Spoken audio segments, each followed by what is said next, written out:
అంటే తను వేసే ఎలిగేషన్స్కో కాదు, మేము అడిగే క్వశ్చన్స్కి మీరు ఖచ్చితంగా సమాధానాలు చెప్పాలండి. ఒకరి మీద ఒకరు వేసుకుంటున్న ఎలిగేషన్స్ గురించి ఇక్కడ మాట్లాడట్లేదు, జనాలు ఏమనుకుంటున్నారు అనే దాని గురించి అయితే మీరు ఖచ్చితంగా ఆన్సర్ ఇవ్వాల్సి ఉంది. అండ్ నెక్స్ట్ థింగ్ ఏంటంటే 2019లో HK clinic I think open అయింది అనుకుంటే దాదాపు 7 years అవుతుంది. ఓకే 6 years అవుతుంది. 6 years నుంచి ఒక స్కామ్ కూడా బయటికి రాంది.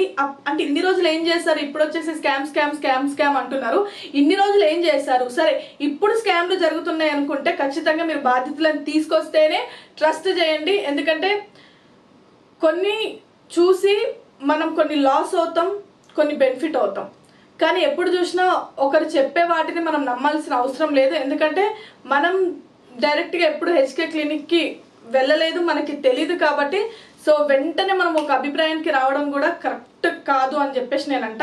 అండ్ హర్షిత గారు కూడా ఏదైతే డాక్టరేట్ అని చెప్పేసి ప్రధానంగా వస్తుందో ఆ డాక్టరేట్ గురించి తను ఆల్రెడీ ఒప్పుకుంది. నేను అలా డాక్టర్ అని చెప్పేసి చెప్పుకోవడం నాకు తప్పే అని చెప్పేసి ఆమె ఇన్స్టాగ్రామ్లో నుంచి కూడా ఆ డాక్టర్ అని చెప్పేసి ఆమె తీసేయడం జరిగింది. అండ్ అలాగే డ్రెస్ వేసుకుందంటే మేబీ రీల్స్ కోసం అలా చేసిందేమో ఐ థింక్. సో తను కూడా ఒప్పేసుకుంది. సో దీని గురించి క్లారిటీ రావాలి ఏమైనా అని చెప్పేసి అంటే ఖచ్చితంగా వీళ్ళిద్దరూ రెస్పాండ్ అవ్వాల్సిందే.